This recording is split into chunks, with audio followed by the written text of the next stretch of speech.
एक बार एक मूर्तिकार एक जंगल में मूर्ति बनाने के लिए पत्थर तराशने के लिए गया। उस तलाश के दौरान उसको दो पत्थर मिले। उन दोनों पत्थरों को लेके वो वापस अपने घर आया और अगले दिन सुबह उसने सोचा कि मैं इन पत्थरों से मूर्तियां बनाता हूँ। तो जब पहले पत्थर पर उसने छेनी और हथौड़े से वार किया तो वो पत्थर कराहने लगा और बोला कि नहीं, मुझे बहुत दर्द हो रहा है, मुझ पर वार मत करो, मुझे छोड़ दो। मूर्तिकार ने उस पत्थर को वैसे ही छोड़ दिया और दूसरे पत्थर के ऊपर उसने जैसे ही छेनी हथौड़ा चलाया उसको भी दर्द हुआ, लेकिन उसने जवाब नहीं दिया, कुछ नहीं बोला और उसने मूर्तिकार को उसको तराशने का मौका दिया, उसको अवसर दिया। थोड़े दिनों में उस मूर्तिकार ने उस पत्थर को तराश कर एक बहुत ही सुंदर मूर्ति बनाई।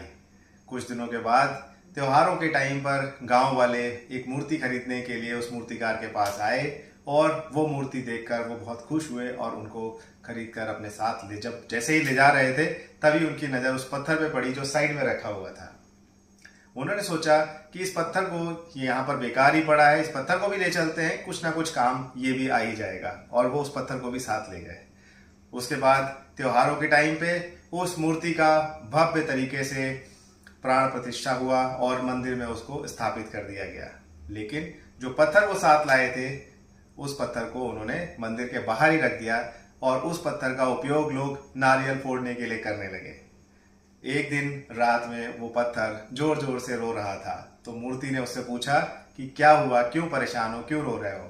तो उस पत्थर ने बोला कि तुम मेरी तरह ही पत्थर थे, लेकिन तुम्हें मूर्तिकार ने मूर्ति में बदल दिया और तुम यहाँ पर मूर्ति बनकर सब तुम्हारी पूजा कर रहे हैं और मेरे ऊपर सब लोग नारियल फोड़ रहे हैं, जिससे मुझे बहुत दर्द हो रहा है। तो मूर्ति मुस्कुरा कर बोली कि अगर उस दिन जब मूर्तिकार ने तुम्हारे ऊपर छेनी और हथौड़ी से वार किया होता और तुमने उस वार को सह लिया होता, उस दर्द को सह लिया होता, तो शायद आज मेरी जगह पर तुम यहाँ पर होते, लोग तुम्हारी जय जयकार कर रहे होते, तुम्हारी पूजा कर रहे होते और तुम्हें ये तकलीफ नहीं सहनी पड़ती जो तुम सह रहे हो। इस बात से एक ही समझ में आती है, एक ही सीख मिलती है कि किसी भी मनुष्य को उसके जीवन में आने वाले कष्टों को सहने की क्षमता रखनी चाहिए। उसको दुख और तकलीफों से भागना नहीं चाहिए, बल्कि उनसे लड़ना चाहिए। उन तकलीफों से लड़कर ही वो जिंदगी में सफलता पा सकता है।